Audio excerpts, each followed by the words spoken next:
What the hell have we just watched? I think Adidas brought this kit out as a barcode so that we could try and get refunds on players on what I've paid to watch pre-season. It just echoes the end of last season with this terrible start to a pre-season. And there are some positives to take away from this. The grass was cut really nicely. Bristol City seemed like a very accommodating fan base. And there was some good support in the stadium. A nice homage to Kevin Keegan at 7 minutes. And we got to hear the Bristol City fans singing Premier League, you're having a laugh. You know, it was a very nice atmosphere this evening. The performance from these players. And this is where all I can come to and surmise is that these players have checked out on this system. They have checked out on Eddie Howe. They have checked out on this coaching team and the buy-in from this club. Our defence tonight, Ewan Jowan, a new up-and-coming prospect of a goalie. Well done for crushing his confidence in the first half by putting out this paper-thin defence. Lewis Hall, I'll give credit to. Sven Botman, what the fuck? This guy looks like he could be blown over in the wind. Fabian Shah, off injured again. Alex Murphy come in. Jacob Murphy at right back. He's got the solution. Square pegs in round holes all over again. We could have Dan Burn starting the season against Liverpool at left back to give us that strength at the back. Jacob Murphy on the right hand side at right back. We really need someone who can't defend or tackle playing at right back. I thought this was an absolute shamble. I thought this team's basically been set up to get smashed. And the midfield, Jacob Ramsey didn't look like he could get into the game. Joe Willock doesn't look like he should be here. We've had enough now. Ship him out. It's not good enough. Sean Sturr, I think this kid looks like the best prospect we've brought in. Obviously, young rising talent, tactically very aware, holds the ball well, good passing. He must be looking at himself thinking, fucking hell, what have I done making a move here? What is going on at this club? And then the wingers, Harvey Barnes signed a new contract. He's got the payday, but put some effort in, mate. Seriously, put some effort in. I know he gets a consolation goal and he's a finisher, but minutes in the legs. They need to get bloody minutes in the legs. I will give a positive to Anthony Alanga. I thought he looked fairly sharp tonight. He's probably the best player this evening. I thought he looks really good. He looks like he's come back reinvigorated from the World Cup. Hopefully he'll carry that into the season if we don't totally destroy that confidence through pre-season. And Sean Neve, I thought Sean Neve did really well for the minutes he got. And then obviously we make the changes and bring on some of the academy players.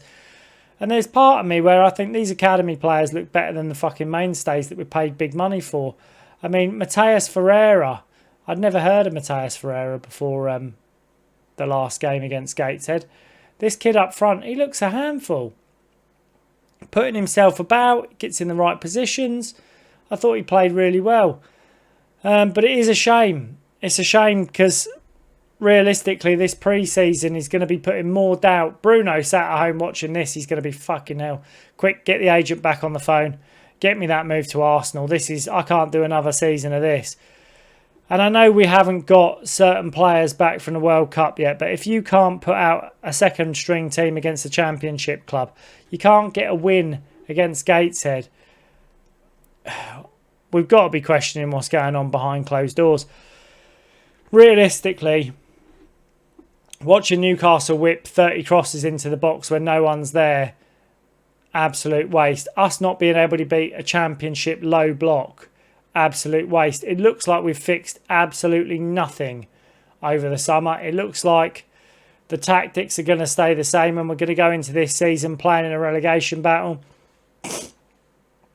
It is the reason that the bookies have put Eddie Howe as the leading candidate to be sacked this season. A wild game, honestly wild game. Paul Tierney doesn't help, I will say. I felt like Paul Tierney should have packed up and left with Anthony Taylor. They could be on Marbella Beach right now Nice little walk down the sunset, holding hands. I'm sure Anthony Taylor's got enough in the pension packet to take Paul Tierney with him. A fucking pair of tits as referees, they really are. But what is going on? What is going on with this Newcastle side? They really need to fix this midfield. I mean, Sean Sturr looks really good. Playing as a 6, I don't actually think is his position. I think this guy, he's more creative than the two we've got in front of him in Ramsey and Willock. It really worries me with Ramsey that we're just going to get another stalemate season out of him and he's not really going to come to anything. And that Joe Willock will stay in this squad. I mean, realistically, I think on the last couple of performances, it's a damning indictment of our defence that Fabian Schär, Sven Botman, probably Alex Murphy, Jacob Murphy, none of these guys should be starting come Premier League season. We really need Malik Chow to come in fit and fighting. And I would say we probably need to get a centre-back in ASAP. I don't think Dan Burn can cut it for the longevity of the game as a substitution or a makeshift centre-back. Yeah, by all means. And we need to, turn the tide around the emotion of this club. Realistically, you're offering the fans nothing at the moment. This kit that we've got this season as a barcode, I think, is so we can use it as a refund and try and get some money back for players we bought last season or mainstays that we've renewed contracts on. Realistically, this looks absolutely awful. I don't know what's going on here. But like I say, the key takeaways for me is it's still early days. Hopefully we'll get a better idea of what's going on in pre-season. We don't know how many training sessions they've had, how many minutes they've got back in the legs.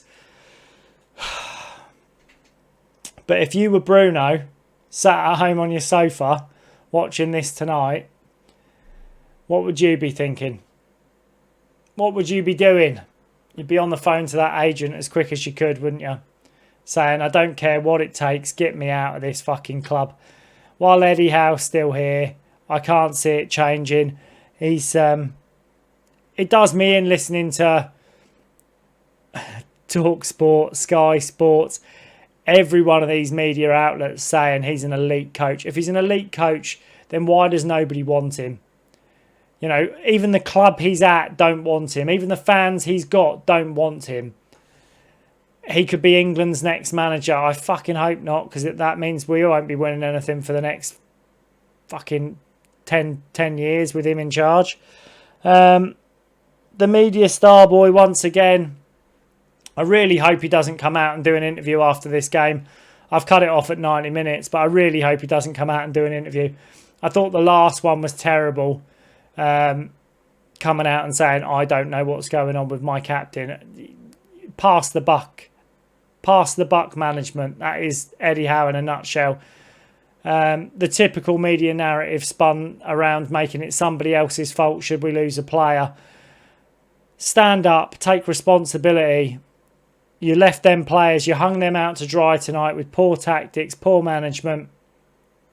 You brought two kids on, Charlton and Mason Miley, on the 89th minute.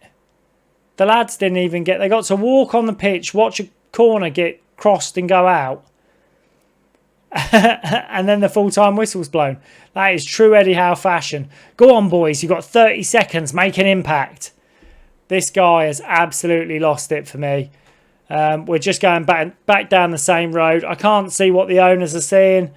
I can't see what any of the fans that are saying Eddie will turn it round are saying. I wish him well. I hope he would, but he's definitely not going to. You can see it. This just the mismanagement, the playing this same fucking system over and over and over. It is absolutely exhausting for me.